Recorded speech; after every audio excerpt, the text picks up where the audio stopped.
Selam România!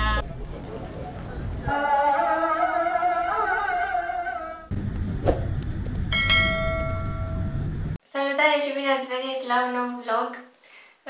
În videoul de azi pornim în călătoria noastră în Turcia.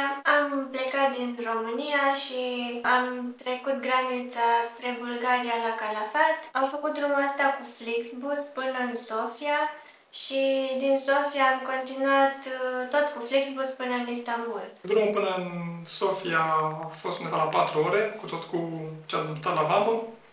În Sofia am avut o escală, o pauză de vreo 3 ore jumate și drumul până la Istanbul a durat undeva la 10 ore, cred, deși trebuia să fie undeva la 8, dar am stat cam mult la vamă, la turci, pentru că erau multe autocare care volau să intre în țară. Călătoria în Turcia a fost undeva la 2 săptămâni, 3 săptămâni după marele cutremur care a afectat Turcia și Siria. Foarte multă lume, când a auzit că vrem să plecăm în Turcia, chiar...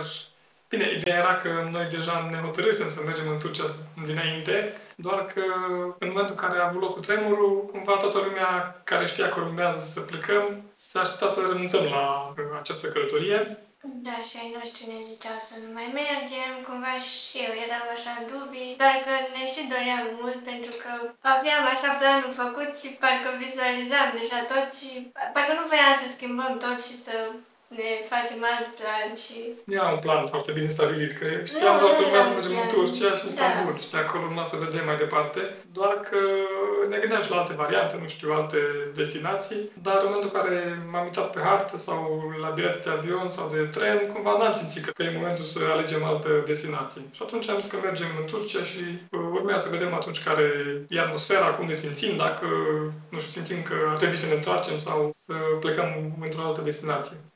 Turcia e o țară foarte întinsă, cutremurul avusese loc în partea de sud-est și noi urma să începem călătoria în partea de nord-vest, așa că evitam zona.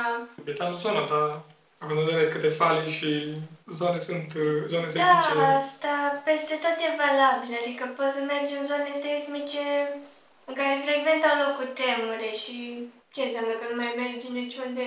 Dacă se întâmplă, cum se întâmplă? Da, da, asta era ideea, că nu am vrut să mergem cu gândul că să stăm cu frică.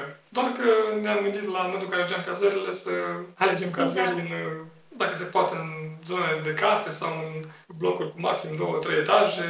Da, la asta ne-am gândit.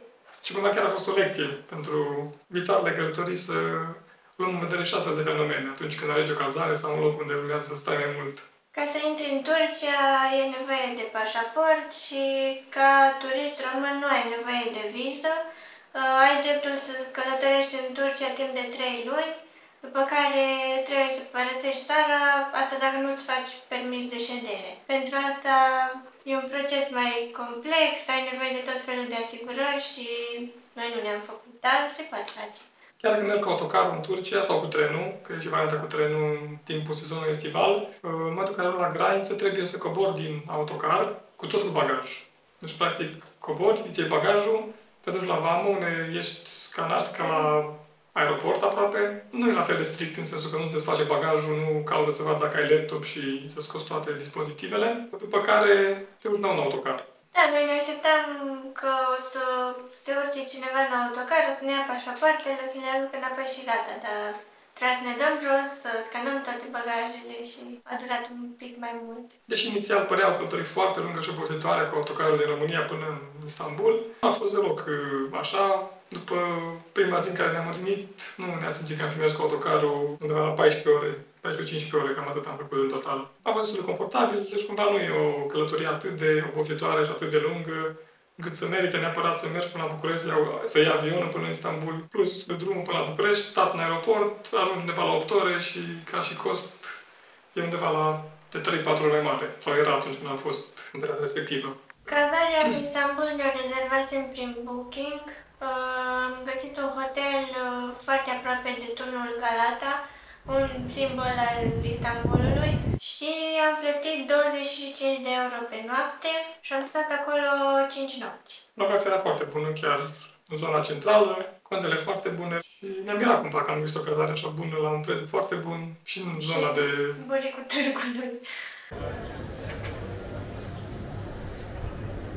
A doua zi, după ce eram deja odihniți, eram foarte dorniți să descoperim orașul, așa că am început să luăm la pas. Am traversat podul din cartierul Galata spre zona centrală a Istanbulului și deja puteam să observăm viața locală, ca să zic așa, pentru că pe pod erau foarte mulți pescari. E ca o tradiție la ei, pe majoritatea podurilor se află pescari, asta e viața lor, poate se și întrețin din asta. Zic asta pentru că în partea inferioară a podului erau foarte multe restaurante pescărești și bănuiesc că pescarii vindeau peștele către restaurante și în felul ăsta poate se întrețineau. Deja luam contact cu atmosfera turcească, practic Istanbulul a fost primul nostru contact cu Turcia.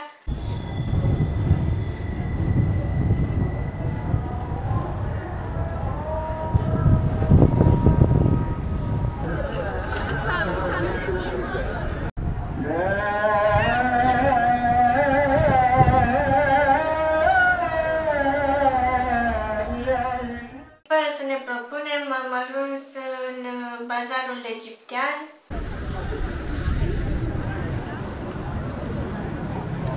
Era așa un mix de mirosuri de mirodenii, ceai și dulciuri. Era foarte plăcut să te plimbi pe culoar, era totul foarte curat. Noi, după experiența din Egipt, vedeam asta așa diferit pentru că nu ne mai agața nimeni, ne dădeau să gustăm din dulciurile lor. Cum ziceam, tot era foarte curat și era diferit.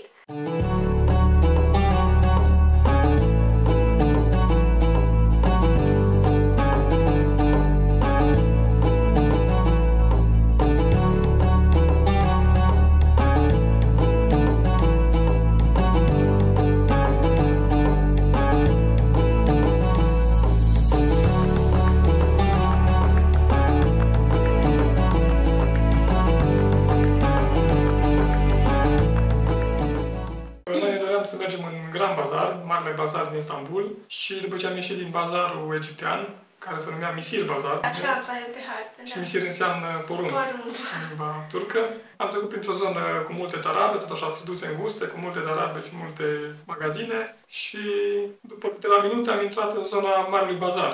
Tot cartierul și toate străduțele din jurul Marelui Bazar sunt cu magazine. Yok ne bitirmedi ya. Abi sen Sivil Sarayı'ndan mısın?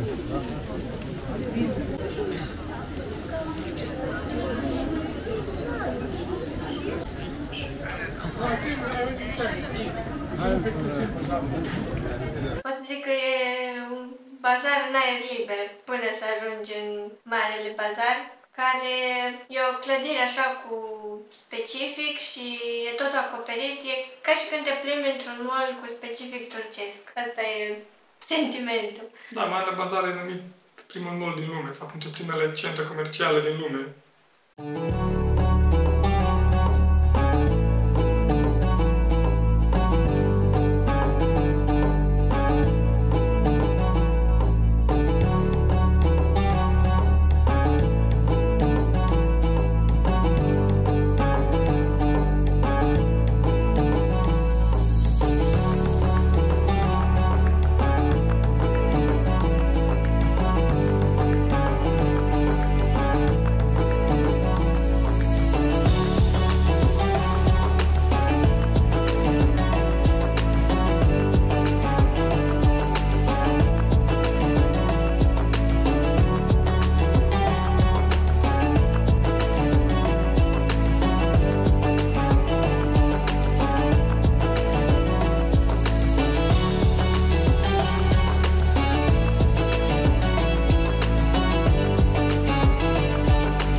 continuat drumul prin oraș, nu aveam un itinerariu bine stabilit, pur și simplu atunci descopeream orașul și am ajuns întâmplător într-o madrasă, nu știam exact ce e când am intrat și acolo încă se practica scrierea caligrafică.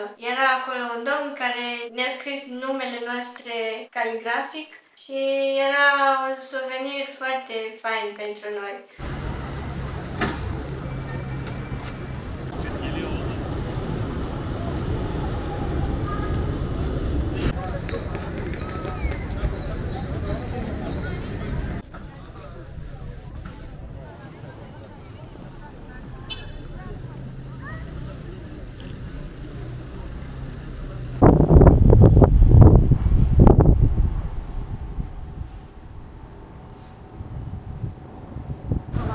Hani böyle şey var ya hani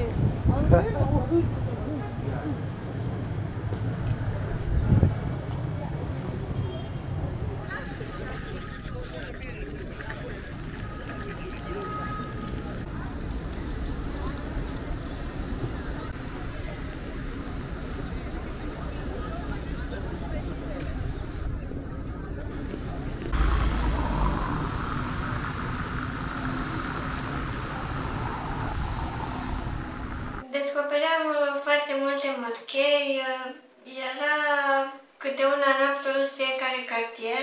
Erau foarte multe zone pietonale, mergeai puțin și ajungeai într-o altă zonă cu magazine.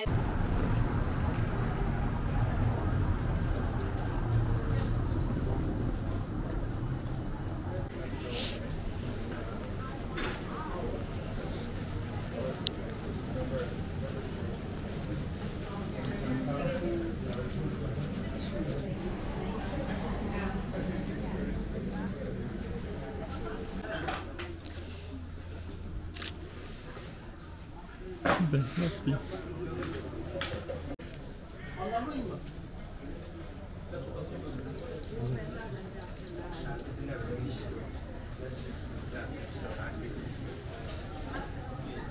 Știam de cele două moschei foarte mari din Istanbul, Moscheea Albastră și Hagia Sofia. Voiam să le vizităm, erau acolo pe lista noastră.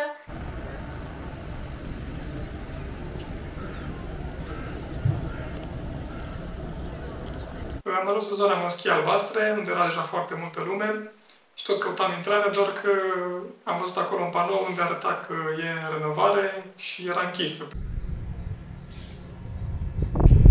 Și am intrat la mormântul lui... Mormântul sultanului Ahmed. Da, am intrat întâmplător, nu știam exact ce acolo, am crezut că e o moschee. Intrarea e liberă, găsești acolo informații. Era mormântul sultanului și al familiei sale.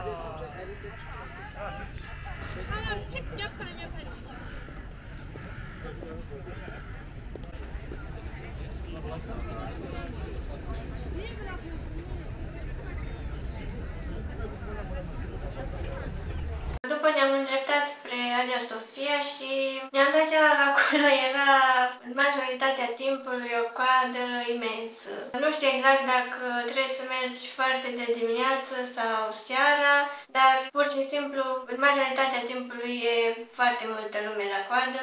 Intrarea e liberă, nu se percepe taxă, dar e foarte, foarte aglomerat. Așa că am tot amânat momentul în care să vizităm moscheea și am lăsat asta pentru altă dată.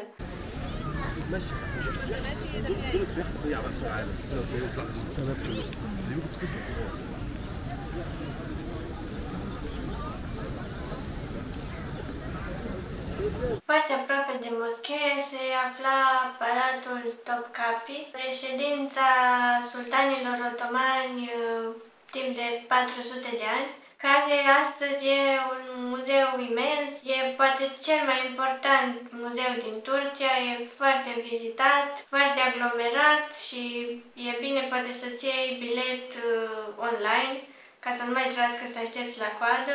Noi nu am intrat pentru că nici nu suntem foarte pasionați de muzee și taxa de intrare era foarte mare din punctul nostru de vedere. Costa undeva la 650 de lire turcești, care înseamnă în jur de 150 de lei de persoană, așa că n-am fi vrut neapărat să vizităm muzeul.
După ce am plecat din zona centrală a orașului, am ajuns din nou pe străzile înguste din zona Marelui Bazar și am intrat într-o cafenea așa de familie, din asta cu specific local, și acolo se făceau ghiozleme, acele plăcinte turcești pe care le găsești la orice colț, cu diverse umpluturi, cu spanac, cu brânză, cu cartofi, le găsești cam peste tot și cam toată lumea le mănâncă.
Where are you from, sister?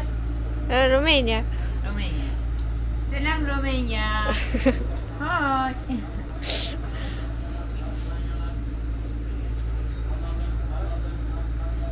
İyi sıcak söyleyeyim sıkıyor. Esarep diye.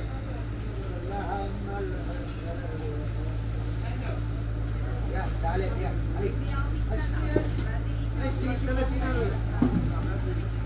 Ali maşallah böyle güzel. Ne var? Ne tutup ben ne? Bu Salep. Yetişme ama. Gider adamlar 40-80. Salep. Neydi? Abla bana neydi? 80 lira sor.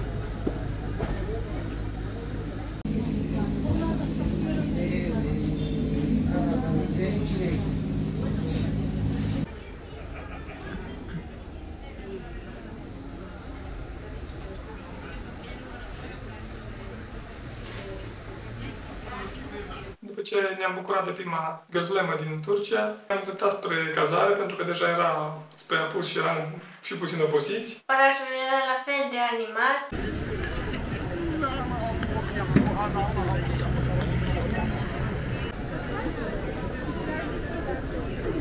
Gel buraya bak yemin ederim sen herkesin lan insanların Am traversat podul Galatei, care în continuare era plin de pescari și Era foarte fain să vedem apusul peste Bosfor.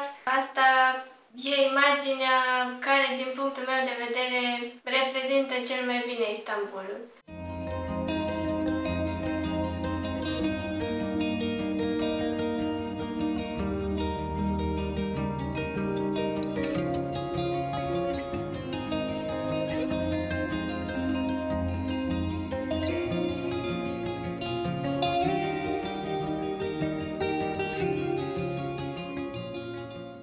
Așa a arătat prima noastră zi în Istanbul. În videoul următor vizităm și alte cartiere ale orașului, așa că urmăriți-ne și mai departe.